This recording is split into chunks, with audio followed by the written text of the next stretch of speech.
O Senhor esteja convosco. Ele está no meio de nós. Proclamação do Evangelho de Jesus Cristo, segundo João. Glória a vós, Senhor.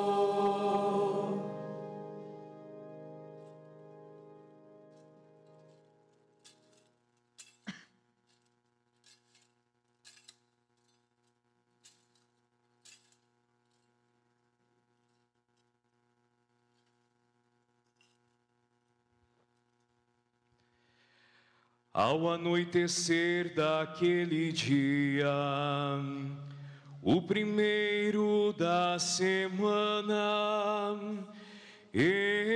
estando fechada por medo dos judeus as portas do lugar onde os discípulos se encontravam, Jesus entrou e, pondo-se no meio deles, disse: a paz esteja convosco.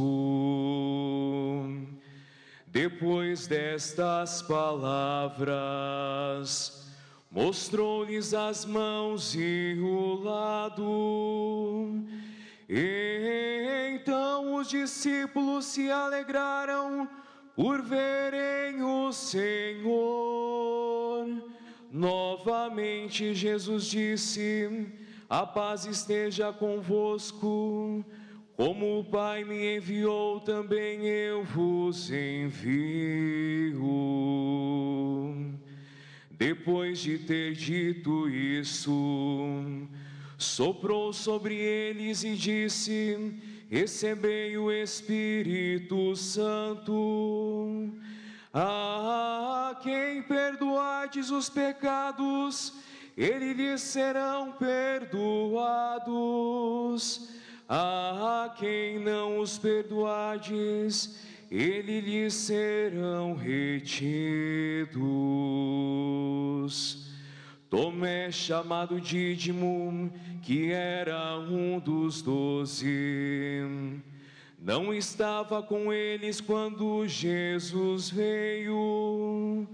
Os outros discípulos de Jesus contaram-lhe depois: vimos o Senhor. Mas Tomé disse-lhes: se eu não vir a marca dos pregos em suas mãos, e se eu não puser o dedo nas marcas dos pregos, e não puser a mão do seu lado, eu não acreditarei. 8 dias depois, encontravam-se os discípulos novamente reunidos em casa, e Tomé estava com eles. E estando fechadas as portas, Jesus entrou, pondo-se no meio deles e disse: a paz esteja convosco. Depois disse a Tomé: põe o teu dedo aqui e olha as minhas mãos. Estende a tua mão e coloca no meu lado, e não sejas incrédulo, mas fiel. Tomé respondeu: meu Senhor e meu Deus. Jesus lhe disse: acreditastes porque me vistes? Bem-aventurados os que creram sem ter visto. Jesus realizou muitos outros sinais diante dos discípulos que não estão escritos neste livro, mas estes foram escritos para que acrediteis que Jesus é o Cristo, o Filho de Deus, e para que, crendo, tenhais a vida em seu nome. Palavra da salvação. Glória a vós, Senhor.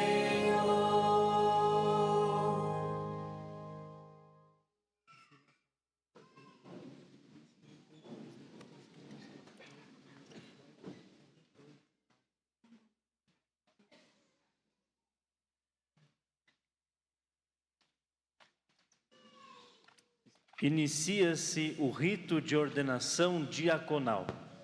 O diaconato é a consagração a Deus para o serviço dos irmãos e irmãs, exigindo desprendimento e liberdade para o serviço. Guilherme e Henrique, ao serem ordenados, fazem de suas vidas uma oblação pura e agradável a Deus, dedicando-se ao altar, à palavra e à caridade.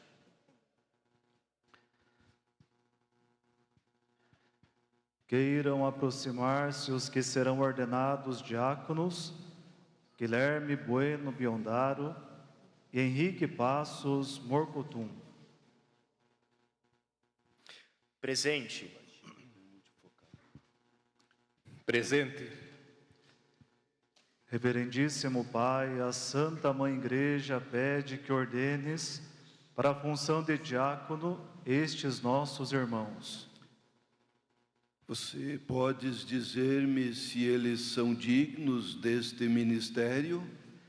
Tendo interrogado o povo de Deus e ouvido os responsáveis, dou testemunho de que foram considerados dignos. Com o auxílio de Deus e de Jesus Cristo, nosso Senhor, escolhemos estes nossos irmãos para a ordem do diaconato. Graças a Deus, todos juntos, graças a Deus.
Reverendíssimos irmãos padres, querido irmão Dom Adelar, arcebispo emérito, diáconos, seminaristas, familiares dos diáconos, saudamos também o nosso prefeito municipal, Dr. Renato. Louvado seja nosso Senhor Jesus Cristo. Ainda aquece o nosso coração a lembrança da Páscoa recém-celebrada. Segundo domingo da Páscoa, ainda estamos envolvidos por este clima de ressurreição, de vida nova. Dois jovens, Guilherme e Henrique, que dizem sim com a vida. Senhor, aqui estou. É um momento de grande beleza para a nossa igreja. A palavra de Deus hoje parece ter sido escolhida sob medida para esta celebração. O Evangelho nos coloca dentro de uma sala fechada, medo, insegurança, portas trancadas, e de repente Jesus entra, não bate, não pede licença, simplesmente entra.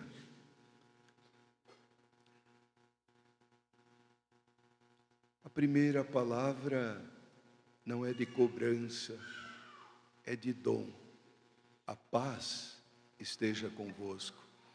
Vejamos, eles estavam derrotados, tinham fugido na hora da prisão de Jesus, estavam se sentindo traidores, frustrados. Tudo aquilo que eles acreditavam parecia ter ido por terra. E Jesus aparece, nem uma palavra dura, nem um xingão, embora acredito que eles mesmos estavam sentindo que merecessem, mas a saudação é de paz. E logo depois, ele sopra sobre eles e os envia. Como o Pai me enviou, também eu envio vocês. Esta palavra, Guilherme e Henrique, deve ressoar no coração de vocês. Ela é válida para ainda hoje. Hoje vocês entram exatamente nesta dinâmica. O diaconato não é um cargo, é um envio, não é um título, é uma direção de vida. Vocês estão sendo enviados para serem presença de Cristo. Muitas vezes entrando em salas fechadas, dos corações feridos, das famílias quebradas, das pessoas que já estão sem esperança. E que muitas vezes o sacerdote é a última esperança. A igreja é a última porta aberta. Então acontece algo realmente bonito e que surpreende. Jesus sopra e confia a eles uma missão extraordinária, até então inconcebível para uma pessoa humana. A quem perdoardes os pecados, eles serão perdoados, e a quem os retiverdes, eles serão retidos. Até então Jesus perdoava os pecados. Ele perdoou o paralítico. Diz: levanta, teus pecados estão perdoados. Levanta, pega a tua cama e anda. Como que a nos dizer que os pecados paralisam as pessoas, deixam doentes. E muitas doenças do corpo foram antes doenças do espírito. Jesus sabia que nós precisávamos deste sacramento. Por isso ele reafirma com convicção a necessidade do perdão, que aqui nasce o dom da reconciliação. E é por isso que hoje é chamado Domingo da Misericórdia. Quando olhamos para a atitude de Jesus, encontramos o rosto de um Deus amoroso e misericordioso. Ele não apenas consola os discípulos, ele os transforma em instrumentos de misericórdia. Ele confia à igreja o cuidado das feridas humanas, manifestar o coração amoroso e misericordioso de Deus. Esta era a preocupação de Jesus. Guilherme e Henrique, vocês estão sendo ordenados para servir.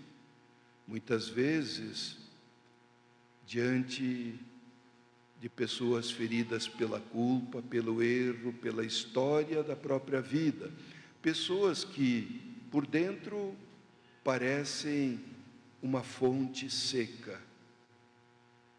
mas têm esperança, acreditam na misericórdia do Senhor. Mas o Evangelho também nos alerta com seriedade, fala de pecados perdoados e pecados retidos. Isso nos lembra que a misericórdia é oferecida a todos, mas precisa ser acolhida com verdade. Não existe reconciliação sem abertura de coração, sem desejo sincero de recomeçar. Aí, às vezes, nós padres, murmuramos um pouco contra aquelas pessoas que confessam toda semana e contam as mesmas bobices de sempre e não se esforçam, não superam, não entenderam a grandeza deste gesto de Jesus. Virou um rito com palavras vazias. Confessar-se, sim, mas uma verdadeira conversão com o desejo de superar. É isso que está por trás deste sacramento instituído por Jesus por ocasião da sua ressurreição. Mas, na dúvida, claro, a gente sempre acolhe, orienta, mas alguns, ouvindo as redes sociais, parece que cria uma neurose, uma dependência, e aí não cresce espiritualmente, acredita na mágica de um sacramento. O sacramento não é mágica, é sinal, é luz, aponta caminho, aponta superação. É isto que deve ser. Então, todos que vêm para o sacramento devem fazer um belo e um bonito exame de consciência. Senão, não vão experimentar isso que Tomé experimentou. Então, de maneira nenhuma estou desqualificando esta preciosidade da igreja. Banalizar não é o caminho.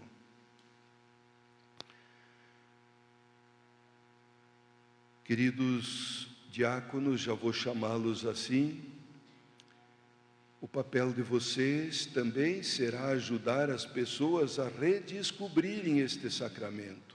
Não como peso, não como mágica, mas como caminho de liberdade, de cura, de recomeço, com propósitos novos. E aí nos aparece Tomé. Tomé não estava na comunidade. Aquele dia ele estava faltando à missa. Onde ele estava, o texto não diz. Mas ele não foi onde deveria estar. Os outros estavam, os 10, que o Judas Iscariotes já tinha se suicidado e o Tomé lá não estava. Jesus novamente aparece, repete os mesmos sinais.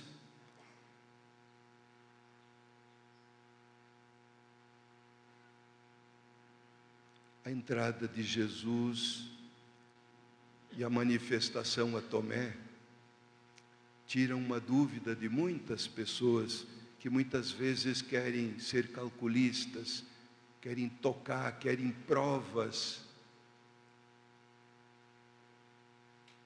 Tomé, vem cá, coloca a tua mão aqui no meu lado, coloca o teu dedo na minha mão. Não seja incrédulo, mas fiel. Meu Senhor e meu Deus. Primeira vez no Evangelho de João que Jesus é chamado de Deus. Ah, você acreditou porque viu? Felizes, bem-aventurados os que acreditam sem precisar ver. Mas vejam bem, Tomé queria um show à parte. Fé, religião não é show. 8 dias depois, aí o Tomé estava onde deveria estar, na comunidade. Ou seja, Jesus ressuscitado se manifesta na comunidade, na sua comunidade. É ali que a gente experimenta o encontro com Jesus, aqui onde nos reunimos em torno da palavra.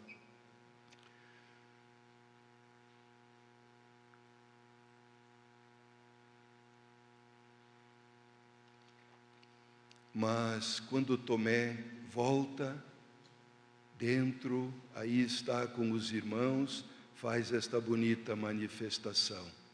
O curioso, e por isso repito, é que o discípulo que duvidou se torna aquele que proclama com mais profundidade. A primeira leitura que nós ouvíamos dos Atos mostra que essa presença se concretiza em uma comunidade que persevera, que partilha, que reza, que cuida. Não é teoria, é vida concreta ali acontecendo. Henrique Guilherme, diácono, é por excelência o homem da caridade, da proximidade, do serviço, da oração. É aquele que ajuda a igreja a não esquecer o essencial. Ninguém deve ficar de fora. A segunda leitura nos lembra que a nossa esperança é viva, mesmo nas dificuldades. Certamente, no ministério ordenado, vocês vão enfrentar cansaço, incompreensões, talvez momentos de solidão até, mas a fé de vocês, como diz São Pedro, será provada como o ouro no fogo. E isso não destrói, purifica. Não foi por acaso que Jesus escolheu a cruz para redimir a humanidade. E desafiou: quem o quisesse seguir, deveria segui-lo com cruz. O matrimônio tem cruzes, o ministério ordenado também. Cada um a seu jeito. Porque, no fundo, Deus não precisa de homens perfeitos, Ele precisa de homens disponíveis, como vocês. Vocês não estão sendo ordenados porque são perfeitos, estão sendo ordenados porque disseram sim. E Deus faz maravilhas com quem se coloca à disposição. Sejam diáconos, na expressão do Papa Francisco, com o cheiro do povo. Diáconos que escutam mais do que falam, que enxugam lágrimas antes de dar respostas, que anunciam o Evangelho não só com palavras, mas com gestos concretos. E, sobretudo, nunca esqueçam, antes de servirem, vocês foram e são amados, amados por Deus. Termino com uma pequena história. Diz: uma cidade do interior tinha uma fonte no centro, e as pessoas sempre se encontravam ali, conversavam, trocavam ideias, se ajudavam, partilhavam a própria vida. Mas os tempos mudaram, a televisão veio, a internet, e as pessoas pararam de se encontrar na fonte. E a fonte começou a sujar e não brotar mais aquela água bonita que matava a sede de tanta gente. E lá pelas tantas foi diminuindo a água até que secou. Apareceram 2 jovens, penso que 2 jovens como vocês, Guilherme e Henrique, e limparam aquela fonte. No início parecia que não ia aparecer muita coisa, mas tinha muita tranqueira dentro daquela fonte. Começou a aparecer um pequeno filetezinho de água. Aí alguém apareceu, olhou e trouxe uma vassoura, outro trouxe uma pá, outro trouxe outra ferramenta, e começaram juntos a limpar. E a água gradativamente voltou. E as pessoas voltaram a se encontrar. E a fonte voltou a ser ponto de encontro. A fonte da fé, Henrique e Guilherme, ela é exatamente aquilo que aponta o diaconato como serviço. Fontes, às vezes, esquecidas, e vocês encontrarão. Fontes de esperanças quase secas, fontes de caridades soterradas pelo cansaço, às vezes pelo descaso. Vocês não precisam inventar Deus, não precisam inventar Deus para ninguém. Ele já está lá, está no coração das pessoas. Muita gente precisa de alguém que os ajude a limpar, cuidar, acreditar de novo. E aqui vai a chave. Vocês não vão fazer isso sozinhos. Assim é a história. Quando alguém começa a servir de verdade, outros se aproximam. E logo o espírito do bem é contagioso. A comunidade agrega, une. No fim das contas, o diácono é aquele que ajuda a água voltar a correr. E quando a água volta, a vida floresce. Simples assim, profundo assim, transformador assim. Sejam, pois, água, fonte de água viva, a nossa igreja arquidiocesana precisa. Contamos com vocês. Sejam bem-vindos ao grupo dos clérigos. Agora, a partir de hoje, vocês já são integrados ao clero, como os diáconos permanentes também o são. Muito obrigado aos pais pelo filho que vocês oferecem para a igreja. Muitas vezes algumas famílias pensam que sendo padre, irmão e irmã, vão perder os filhos. Pelo contrário, são exatamente esses que vão ser os guardiões dos pais, vão cuidá-los até o fim. E ainda serão instrumentos para os conduzir à eternidade junto de Deus. Muito obrigado à comunidade que veio, os visitantes, alguns fizeram viagens longas. Bem-vindos. A cobra cascavel não pica mais, ela está mansinha e bem acolhedora. Louvado seja nosso Senhor Jesus Cristo.